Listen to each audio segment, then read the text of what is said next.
Skara Brae, sur la côte ouest de l'île, est un établissement vieux de 5000 ans qui n'a été découvert qu'en 1850, lorsqu'une violente tempête a balayé la terre du site. Dans l'étendue paisible qui s'étend au large de la côte nord de l'Écosse, se trouvent les îles Orcades, un lieu qui recèle de profonds secrets historiques. Ici, la routine d'un fermier a changé à jamais lorsqu'il a déterré une porte cachée dans la terre. Ce qui se trouvait au-delà était une révélation fascinante, qui dévoilait une histoire ancienne longtemps enveloppée de mystères. Cette découverte remarquable est Skara Brae, un ancien établissement agricole enseveli pendant 43 siècles. Bienvenue dans The Untold. Rejoignez-nous alors que nous explorons ses origines et ses liens avec les Orcades néolithiques.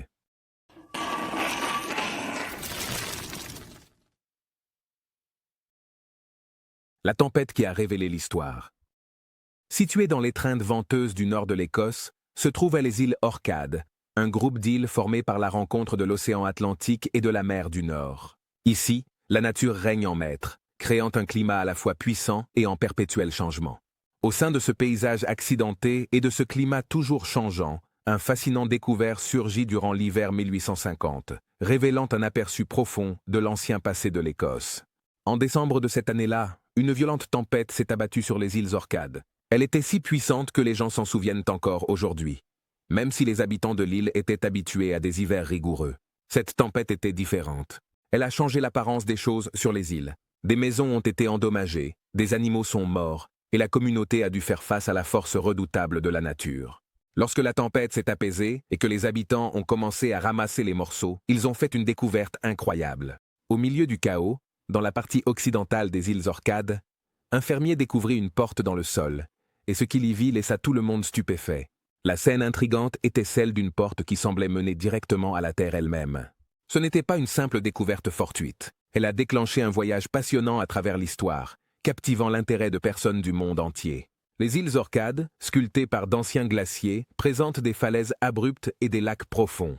Malgré l'influence du Gulf Stream, leur climat peut encore se révéler imprévisible.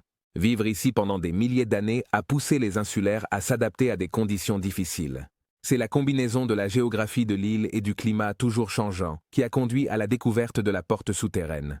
La nature a opéré sa magie, révélant des secrets enfouis sous terre depuis des millénaires. À mesure que les insulaires s'approchaient prudemment du site, ils ressentaient toute la gravité de leur découverte. Ils savaient qu'ils étaient sur le point de découvrir quelque chose d'important. Ne disposant ni d'outils archéologiques appropriés, ni d'expérience, ils commencèrent à creuser autour de la porte avec des outils simples. Leur curiosité et leur profond respect pour leur terre furent les forces motrices de leurs efforts. Leurs efforts révélèrent un réseau complexe de tunnels et de pièces, suggérant la présence d'une société avancée qui prospérait dans cette région isolée d'Écosse il y a bien longtemps. À mesure que la nouvelle de la découverte se répandait au-delà des îles, les gens commencèrent à en comprendre la portée. Les agriculteurs locaux qui avaient découvert la porte pour la première fois n'auraient jamais pu imaginer l'attention qu'elle susciterait de la part des historiens, des archéologues et du grand public. Cela a suscité une fascination généralisée pour les mystères cachés sous les paysages balayés par les vents des Orcades. Les Orcades, une terre de légendes et de mystères. Les îles Orcades ressemblent à un livre de contes captivant, rempli de mystères et de légendes. Avec environ 70 îles au total, seulement une vingtaine sont habitées. Ici, l'histoire et le folklore s'entrelacent, tissant un riche patrimoine culturel qui s'étend sur des milliers d'années. Géographiquement, les Orcades tiennent bon comme une sentinelle à l'extrémité la plus septentrionale de l'Écosse, face aux eaux tumultueuses du Pentland Firth, qui les séparent du continent. Cette position stratégique a fait des îles un centre crucial pour les activités maritimes. Au fil des siècles, elles ont accueilli une grande variété de visiteurs, des anciens commerçants et envahisseurs vikings aux pêcheurs et entreprises énergétiques d'aujourd'hui. En exploitant l'énergie du vent et des vagues, le paysage des Orcades offre une combinaison étonnante de collines sereines et de falaises spectaculaires, le tout sous de vastes cieux ouverts qui ont inspiré artistes et écrivains depuis des générations. Mais sous ce paysage captivant se cache une histoire aussi riche et fascinante que la Terre elle-même. Habitées depuis plus de 8500 ans, les îles Orcades renferment des récits de résilience et d'adaptation humaine qui se sont déroulés au fil d'innombrables générations. Dans l'Antiquité, les îles Orcades étaient le foyer de tribus mésolithiques et néolithiques, dont l'héritage durable est inscrit dans d'extraordinaires monuments de pierre, tels que l'anneau de Brodgar et les pierres dressées de Sténès.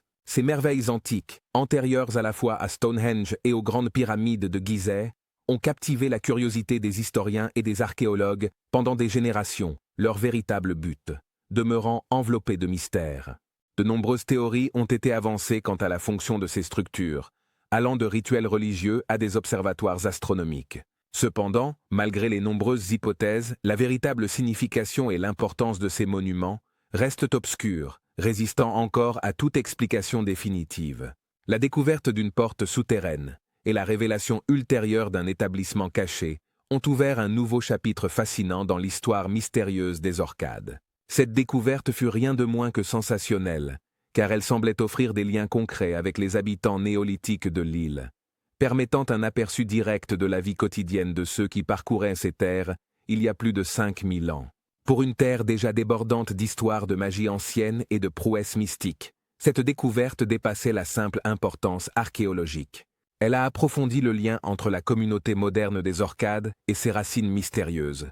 Le tissu culturel des Orcades est un mélange vibrant d'influences nordiques et écossaises, reflétant son histoire de domination nordique jusqu'à son intégration à l'Écosse au XVe siècle, dans le cadre d'un mariage royal.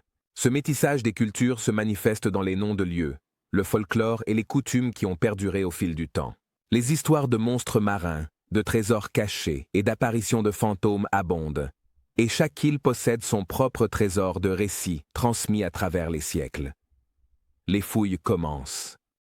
Après que la tempête a remodelé la terre des Orcades, les agriculteurs se sont retrouvés face à une tâche décourageante.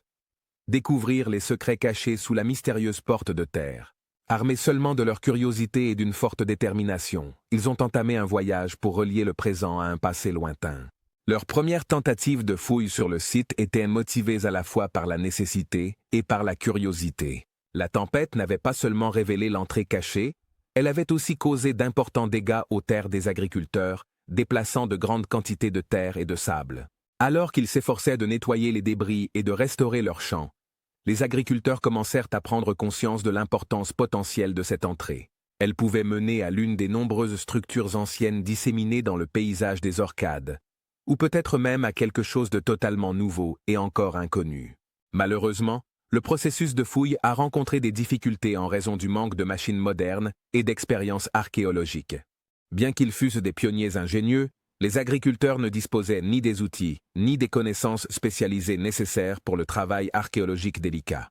Leur expertise résidait dans l'agriculture, non dans la découverte de ruines anciennes. Cependant, ils ne laissèrent pas ces limites les arrêter. Leurs efforts persistants ont jeté les bases de ce qui allait devenir plus tard l'une des découvertes archéologiques les plus extraordinaires d'Écosse. Le moment crucial arriva en 1927, avec l'arrivée de Gordon Childe, un archéologue australien distingué, dont l'intérêt pour les îles Orcades fut éveillé par les rapports concernant la découverte du fermier. Childe, alors professeur d'archéologie préhistorique européenne à l'Université d'Édimbourg, reconnut rapidement l'importance potentielle du site. Doté d'un bon œil pour découvrir des trésors historiques, il rassembla une équipe munie de l'expertise et des outils nécessaires pour entreprendre une fouille approfondie. Guidé par l'expérience de l'enfant, la fouille entra dans une nouvelle phase. Son équipe retira soigneusement les couches de terre et de sable qui avaient à protéger la structure souterraine pendant des milliers d'années. À chaque couche révélée, l'ampleur totale de la découverte devenait évidente. Ce qui apparut n'était pas seulement une structure unique, mais un vaste complexe de bâtiments, de ruses et d'artefacts. Une vision vivante de la vie néolithique préservée à travers les siècles. La fouille révéla un niveau extraordinaire d'intégrité et de conservation. Inégalée par sa profondeur et son détail, elle offrait des informations sans précédent sur la vie quotidienne et les rituels des anciens habitants d'Orkney.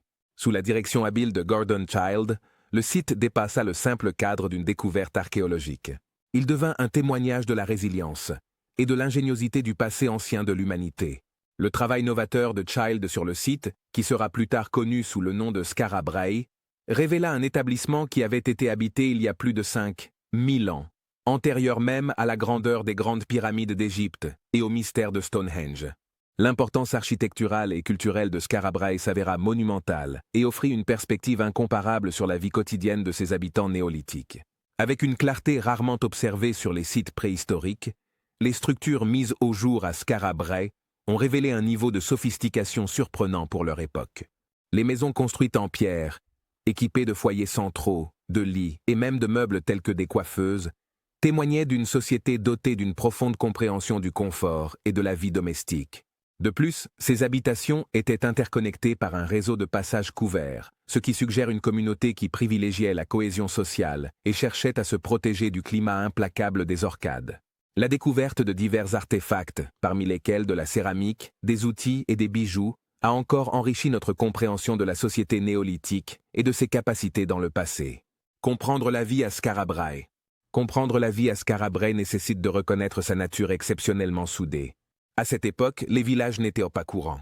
Au contraire, la plupart des gens vivaient dans des fermes isolées, si bien que la simple existence de 8 maisons regroupées, abritant environ 5 100 habitants au total, aurait été remarquable. L'originalité de Skarabrae va bien au-delà de son simple concept.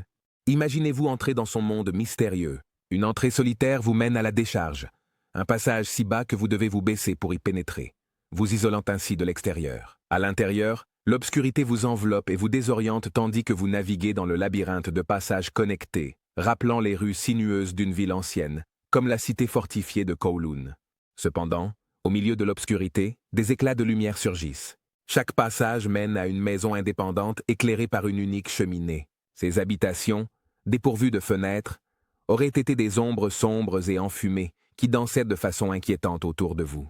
Les sièges en pierre disposés près des cheminées auraient pu accueillir les chefs de famille, dont les expressions restaient illisibles à votre passage. Malgré l'intimidation possible pour les nouveaux arrivants, ceux qui connaissaient de Skarabrae l'ont probablement trouvé remarquablement accueillant. Pour ne pas dérouter les visiteurs, les passages sinueux servaient à bloquer les hurlements du vent. Ajoutés à l'isolation offerte par la décharge et à la chaleur des foyers, les maisons offraient un confort surprenant. De plus, ces habitations étaient spacieuses, mesurant environ 36 mètres carrés et offrant un vaste espace pour diverses commodités. Les armoires et les lits en pierre, ces derniers rembourrés de bruyères, de fougères et de peaux d'animaux, augmentèrent ce confort. Il est possible que des poissons aient été suspendus au plafond, permettant à la fumée des feux de les fumer. Malheureusement, les toits, construits en gazon, n'ont pas survécu jusqu'à l'époque moderne, bien qu'ils aient probablement été soutenus par du bois ou des os de baleine. Fait surprenant, ces maisons présentaient même ce que l'on pourrait considérer comme des commodités modernes, témoignage de l'ingéniosité de leurs habitants. Bien qu'il ait été construit à une époque où il existait peu de points de comparaison, Skarabrae disposait d'une plomberie rudimentaire et même de ce qui semble être des toilettes intérieures. Oui, des toilettes intérieures. C'est assez surprenant quand on considère que la Grande-Bretagne moderne n'a largement adopté la plomberie intérieure qu'à la fin du XIXe siècle. Et pourtant, ces anciens agriculteurs l'avaient apparemment inventé sans beaucoup de préambule. Au-delà des maisons individuelles, les preuves suggèrent que la vie à Skarabrae pouvait être fondée sur la communauté. Les archéologues ont observé que les installations et la taille des habitations sont en grande partie uniformes, sans qu'aucune maison de chef n'ait été identifiée. En conséquence, on suppose que Skarabrae était une société relativement égalitaire, même si ce n'était peut-être pas tout à fait une utopie socialiste. Un aspect fascinant est la découverte de compartiments secrets dans la plupart des buffets en pierre, ce qui indique que les familles stockaient des objets qu'elles souhaitaient garder cachés de leurs voisins. De plus, il y a l'énigme de la maison numéro 7.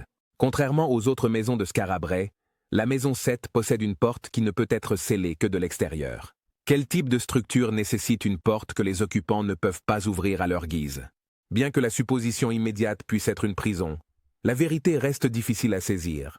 Les caractéristiques particulières de la maison 7 pourraient suggérer qu'elle a joué un rôle important en accueillant des rituels majeurs, peut-être associés à des rites de passage, comme l'entrée dans l'âge adulte, des cérémonies funéraires, ou même l'accouchement. La nature mystérieuse de la maison 7 ajoute à l'intrigue qui entoure Skarabrae, laissant entrevoir des couches plus profondes de pratiques et de croyances sociales qui attendent d'être découvertes. Malgré l'absence d'armes et d'indices de guerre, l'histoire de Skarabrae n'a pas forcément été exempte de défis. Bien qu'il n'y ait aucun signe indiquant que les habitants craignaient leurs voisins ou participaient à des guerres, cela ne signifie pas pour autant que tout était idyllique, et sans problème. Dévoilons les réalités de la vie néolithique. Malgré l'attrait de la vie communautaire et l'apparente camaraderie entre voisins, il est facile de romantiser Skarabrae comme un ancien paradis, un lieu que l'on pourrait souhaiter visiter à la manière d'un touriste étranger. Cependant, la réalité était loin d'être idyllique, surtout pour ceux qui étaient habitués à des commodités plus modernes. Grâce aux restes squelettiques mis au jour, nous avons obtenu des informations sur les dures réalités auxquelles les habitants de Skara étaient confrontés. Les preuves suggèrent que de nombreux villageois souffraient d'arthrite douloureuse, tandis que certains présentaient même des crânes marqués par l'effort de porter de lourds paniers sur la tête. De plus, la dure réalité de l'espérance de vie jette une ombre sur toute notion romantique. La plupart des personnes à l'époque néolithique dans les Orcades mouraient autour de 30 ans, et une proportion significative succombait même plus tôt, durant l'enfance. Ces réalités brutales servent de rappel poignant des difficultés endurées par nos anciens ancêtres, remettant en question toute perception excessivement idéalisée du passé.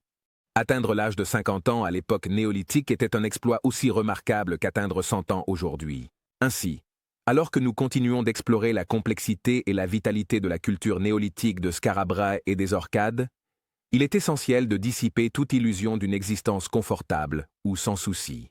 La vie à Skara Brae et dans ses environs était probablement courte, ardue et pleine de défis. Cependant, si l'on se retrouvait projeté à l'époque néolithique, Skara Brae offrirait probablement les conditions les plus favorables parmi les options disponibles. Ses habitants bénéficiaient de temps libre, comme en témoignent les œuvres d'art découvertes, un luxe improbable dans une société uniquement axée sur la survie.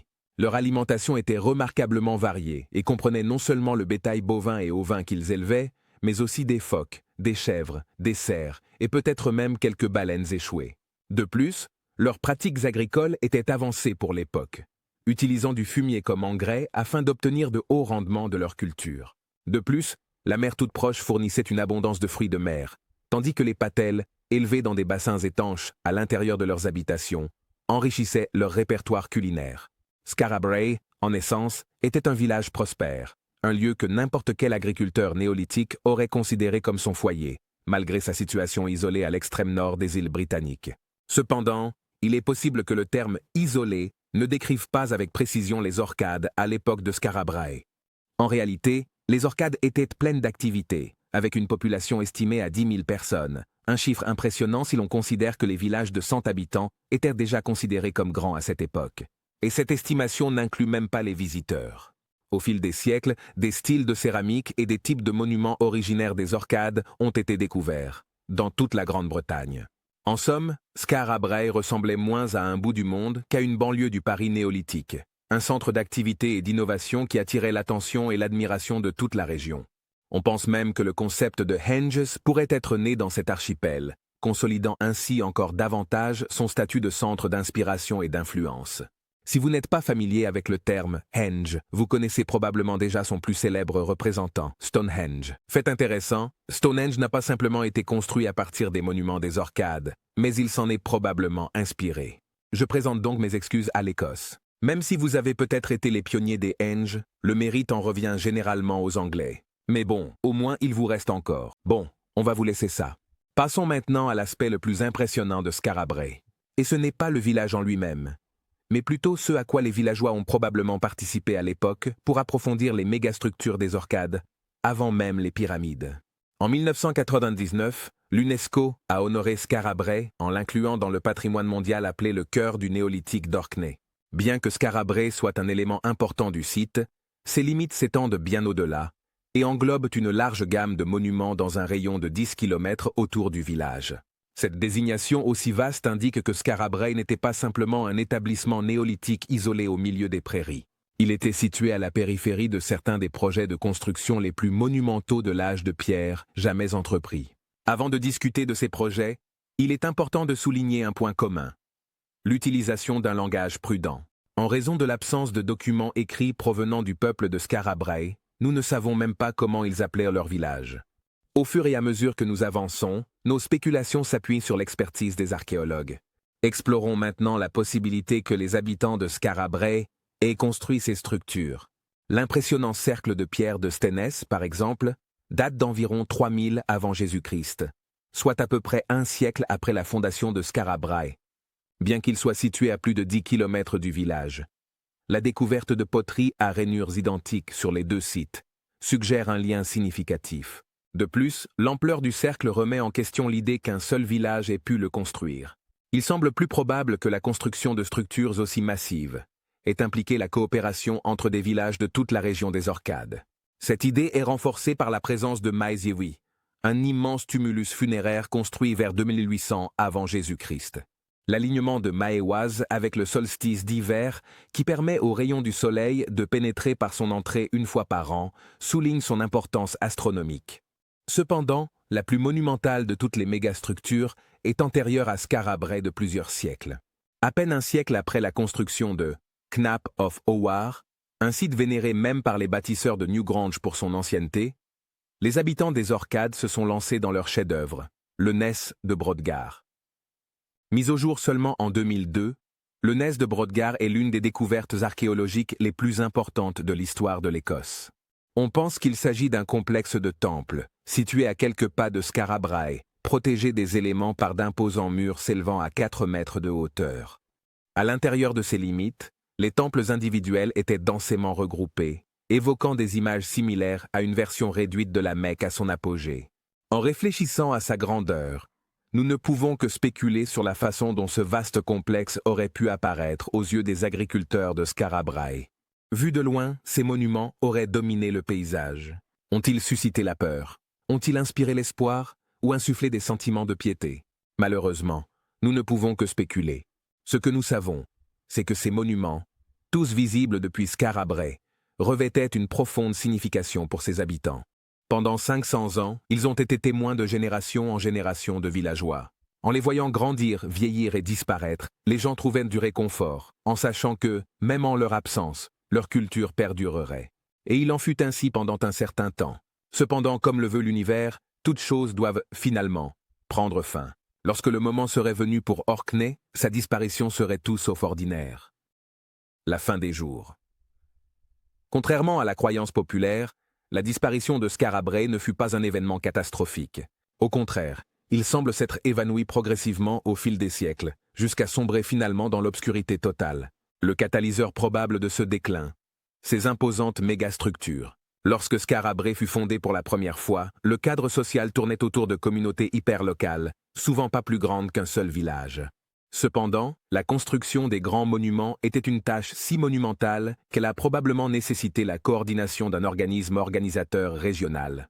La théorie dominante suggère que Skara Brae a émergé à un moment où cette autorité était en train de se consolider lentement. Cela pourrait expliquer l'absence de violence et l'atmosphère de bon voisinage au sein de la communauté. De plus, cela pourrait éclairer l'abandon éventuel de Skara Brae. Au fil des décennies, il est possible que les habitants de Skara Brae aient commencé à se sentir moins attachés à leur village et plus connectés à leur identité culturelle plus large. Peut-être ont-ils commencé à ressentir que l'on pouvait traverser toute l'île, sans vraiment quitter la maison. Il est possible que des opportunités aient surgi ailleurs, incitant certains à chercher de nouveaux horizons au-delà de Skara Brae. Dans un récit familier à de nombreux petits villages en déclin aujourd'hui, il se peut que la jeune génération se soit progressivement éloignée, ne laissant derrière elle que les anciens et leurs souvenirs. Finalement, même eux ont disparu. Tout au long de son existence, le sable avait toujours été un élément omniprésent à Skara Brae. Les jours de vent, il balayait la décharge, s'infiltrant dans les couloirs et nécessitant un effort assidu pour le tenir à distance. Avec le départ de ses habitants, le sable fut libre de reprendre son emprise. Lentement mais sûrement, il commença à engloutir tout le village, jusqu'à ce que Skara Brae ne soit plus qu'un souvenir enfoui sous les sables changeants du temps. Skara Brae disparut vers 2500 avant Jésus-Christ, après 6 siècles d'occupation continue. Au moment de son abandon, Stonehenge était encore en cours de construction et les pyramides d'Égypte commençaient à peine à prendre forme. Cependant, alors que de grands monuments s'élevaient en Angleterre et en Égypte, les derniers vestiges des Orcades, maîtres du néolithique, furent lentement effacés de l'histoire. Environ 200 ans après que Skara Brae ait été enseveli sous les sables, le colossal complexe de temples de Brodgar connut à son tour sa propre disparition. En un jour perdu dans les annales du temps, environ 400 têtes de bétail furent conduites au temple et sacrifiées simultanément. Par la suite, ils furent cuisinés et consommés lors d'un immense festin d'une ampleur sans précédent, probablement sans équivalent dans les îles britanniques. Des milliers de personnes auraient participé à cet événement extravagant. Une fois le bétail dévoré, les participants ont saisi leurs outils et ont démantelé systématiquement le temple, le réduisant en décombres. La durée exacte qu'il a fallu pour détruire l'œuvre de 12 siècles demeure un mystère, tout comme la résonance émotionnelle ressentie par ceux qui ont participé au démantèlement symbolique d'une structure aussi ancienne pour eux que le sont pour nous les plus vieilles cathédrales d'Europe. Une fois les temples réduits en ruines, les os du bétail sacrifié étaient entassés en monticules recouverts de cadavres de cerfs et ornés d'un unique crâne de bétail soigneusement placé au centre. Par la suite, le temple en ruine fut enseveli, et ses vestiges furent dissimulés sous des couches de décombres et de terre jusqu'à disparaître dans l'obscurité. Perdu dans l'histoire, cela marqua la conclusion singulière et définitive du néolithique d'Orkney. Après cet événement, l'épicentre culturel des îles britanniques se déplacerait vers le sud, en direction du continent. Cependant, bien que Skara Brae ait été oublié pendant une longue période, son souvenir a perduré. L'absolue magnificence de ces vestiges a fait en sorte qu'ils ne puissent rester perdus à jamais.